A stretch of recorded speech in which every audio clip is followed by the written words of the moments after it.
Hello అండి. అందరికీ నమస్తే. నేను మీ Geetha. Romantic boss part 10. No daddy, I can't. నాకు చాలా కోపంగా ఉంది. నో, మమ్మీ కూడా నన్ను కొట్టింది.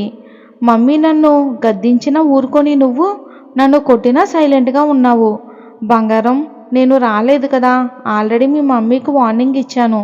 రాగానే దాని పని చెప్తాను అని కోపంగా అతను అరిచాడు. బీస్ట్ చందనకు కాస్త ఊరట కలిగింది. డాడీ, మరి టెండర్ ఎవరికొచ్చిందో నీకు తెలుసా? ఆ ఏపీడీ కంపెనీస్ కని అన్నాడు. దాంతో సడన్గా కార్ బ్రేక్ వేసింది. వాట్? ఏం డాడీ, ఏమంటున్నారు? ఎస్ బేబీ, ఆ నిఖిల్ కూడా రాలేదంట. ఏపీడీ కంపెనీసే తీసుకున్నారు. తండ్రి కూతుళ్ళ అక్కసుతో ఆ కంపెనీని దాని ఓనర్స్ను తిట్టుకున్నారు. గంట ప్రయాణం తర్వాత ఇంటికి చేరింది. లోపలికి వస్తూ తల్లిని కోపంగా చూస్తూ తన రూంలోకి వెళ్ళింది చందన. ఇక ఇటు అర్జున్ పట్వారి అటు అర్జున్ దత్త గురించి ఆలోచిస్తూ ఉన్నాడు. ఇటు చందన కూడా అతని ఆలోచనలతోనే ఉంది. ఇద్దరికీ రాత్రి కలత నిద్రే అయ్యింది. ఇక back to beast boss. Nikki బేబీని లోపలికి వెళ్ళమని అతను ఎవరికో కాల్ చేసుకుంటూ రూమ్ బయటే ఉన్నాడు. పైకి అనలేక మనసులోనే బండ బూతులు తిట్టుకుంది. రూమ్లో అటాచ్డ్ డోర్ సైడ్ చూసింది. అక్కడి నుండి ఒక వ్యక్తి నిఖిత ముందుకు వచ్చి నాతో రండి అని ఆమెను ఇంకో రూమ్లోకి తీసుకుని వెళ్ళాడు. అక్కడ దృశ్యం చూసి షాక్ అయ్యింది నిఖిత. నోట మాట రాక కన్నీళ్లతో నిలబడి ఉంది. నిఖిత ఫాదర్ వెంకట్రావు బెడ్ మీద పడుకున్నాడు. అతనికి కాస్ట్లీ మెడిసిన్తో 10 మంది డాక్టర్స్తో స్పెషల్ కేరింగ్తో అతనికి ట్రీట్మెంట్ చేస్తున్నారు. తల్లి భారతమ్మ పక్కనే కూర్చుని ఉంది. వాళ్ళను చూస్తూ అమ్మా అని హత్తుకుంది. నాన్నకు నయం అవుతుందమ్మా, నువ్వే ఇదంతా చేశావు కదా అని జరిగింది చెప్పింది. ఆవిడ చెప్పిన మాటలు విని నిఖితకు కొన్ని క్షణాలు మైండ్ పనిచేయలేదు. ఇదంతా బీస్ట్ చేశాడా అని అర్థమయ్యింది.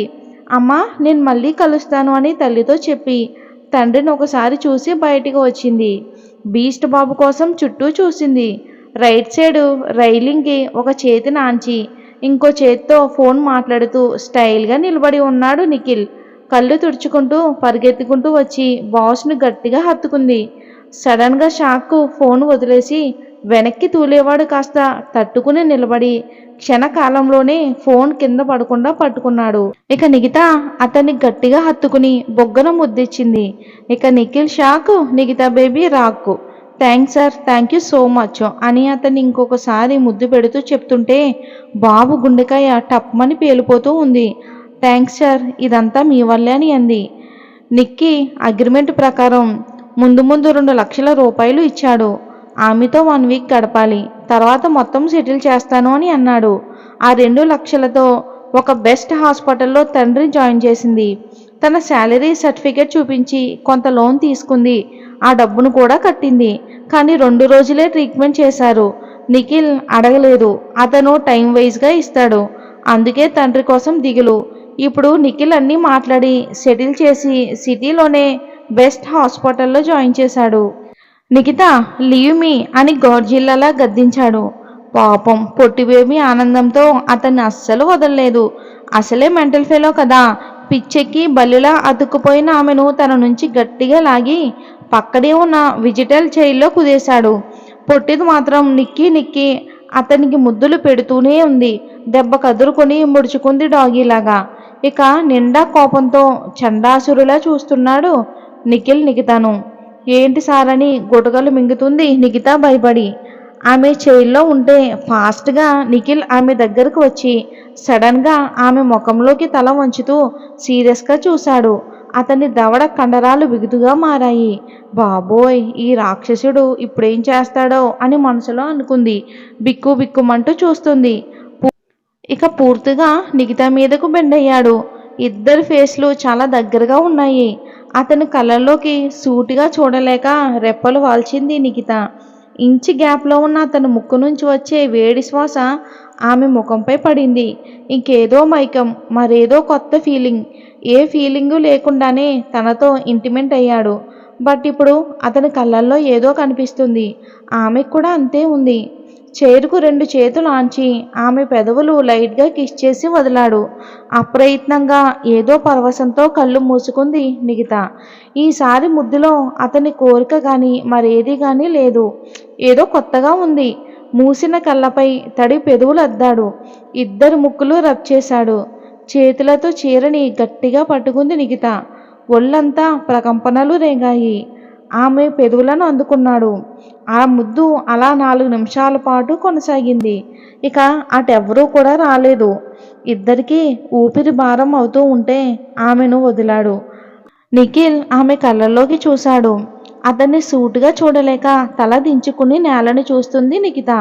అతని మీసాలు చాటున నవ్వు దాగింది. అది అతను గమనించలేదు. ఓకేనా, ఇక పద వెళ్దాం అని అన్నాడు.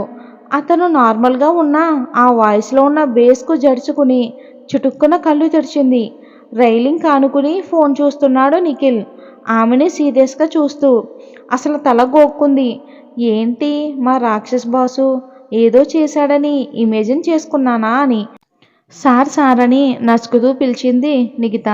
వాట్ అని ముఖం చిట్లిస్తూ అడిగాడు.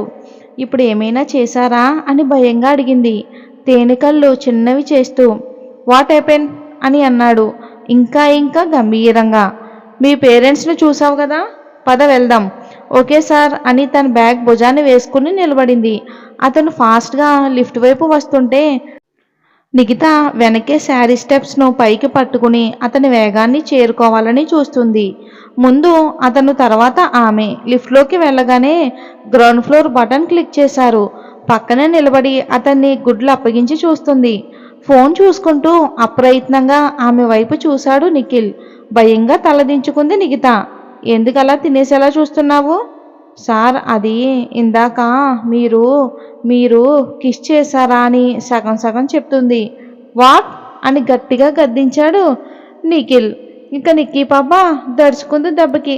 ఇక ఈలోపే లిఫ్ట్ డోర్ కూడా ఓపెన్ అయ్యింది. అంటే మామూలు విషయమా అనుకుంటూ వచ్చింది. కార్ స్టార్ట్ చేసుకుని ఆమె ముందుకు వచ్చాడు నిఖిల్. ఎక్కకుండా అంతే నిలబడి ఉంది.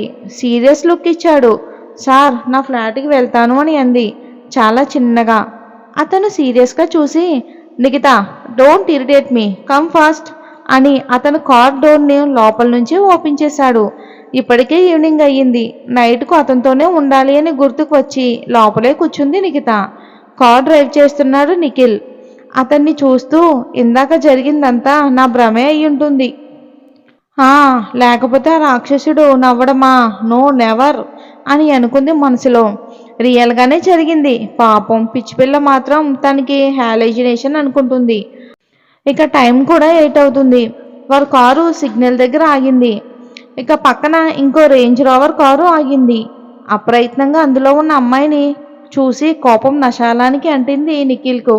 ఆ అమ్మాయి కూడా బీస్ట్ బాబు వైపు చూసింది. ఇద్దరి కళ్ళల్లో క్షణకాల ఆనందం. అది వెంటనే మాయమైపోయింది. కోపంగా చూసుకున్నారు. బీస్ట్ పక్కనే ఉన్న ఆ అమ్మాయిని చూసి షాక్ అయ్యింది. కార్లో ఉన్న లేడీ బీస్ట్. ఆ 2 కార్ల మధ్యలో పొలోమని ఒక బైక్ వచ్చి ఆగింది. ఇంకా బైక్ ఎవరిదనుకుంటున్నారా? ఇంకెవరిది, అది మన బలుపు హీరో బైక్ అర్జున్ది. ఇక ఆ కారులో ఉన్నది బీస్ట్ లేడీ చందన. అర్జున్ ఇద్దరు రెస్టారెంట్లో మాట్లాడుకుని ఇంటికి స్టార్ట్ అయ్యారు. విడివిడిగా ఇద్దరు ముఖాలు చూసుకుని కోపంగా పక్కకు తిప్పుకున్నారు. మధ్యలో వచ్చిన బాబు ఇద్దరిని ఒకేసారి చూసి చూడనట్లే ఉన్నాడు. నిఖిత మాత్రం షాక్ అవుతూ అర్జున్ని చూసి అతని నేచర్ చాలా నచ్చి, ఇతను ఇంత జోవియల్గా ఉన్నాడు, మా బ్రోతో ఖచ్చితంగా ఫ్రెండ్షిప్ చేసుకోవాలి అని అనుకుంది నిఖిత.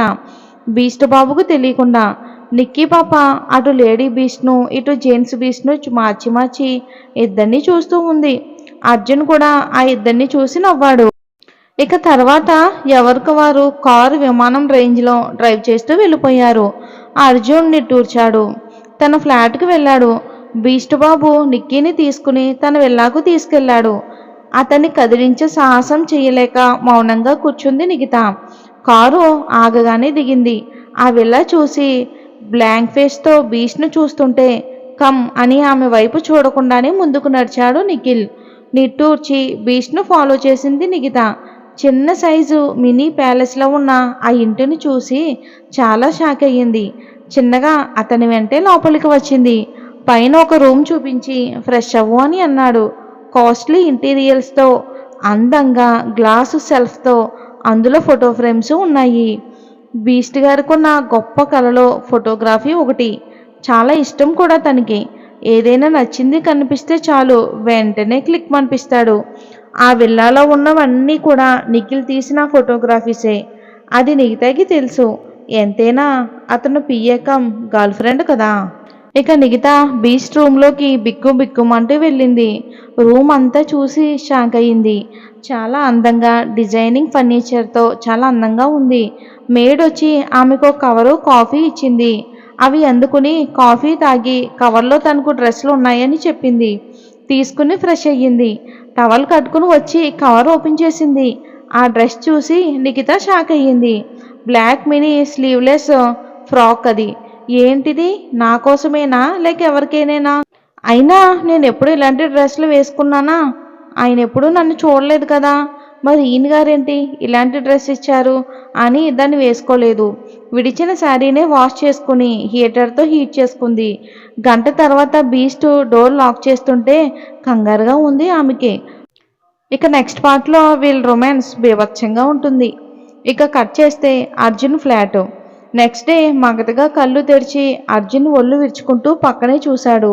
ఆ పక్కనున్నదాన్ని చూసి అర్జున్ ఒక్కసారిగా షాక్ అయ్యాడు. ఇందుకే అర్జున్ ఏం చూశాడు అనేది మనం వచ్చే భాగంలో తెలుసుకుందాం. వచ్చే భాగం కూడా మీకు ఈవినింగ్ లోపు అప్లోడ్ చేస్తాను. స్టోరీ నచ్చితే లైక్ చేసి ఛానల్ని సబ్స్క్రైబ్ చేసుకోండి. Thanks for watching.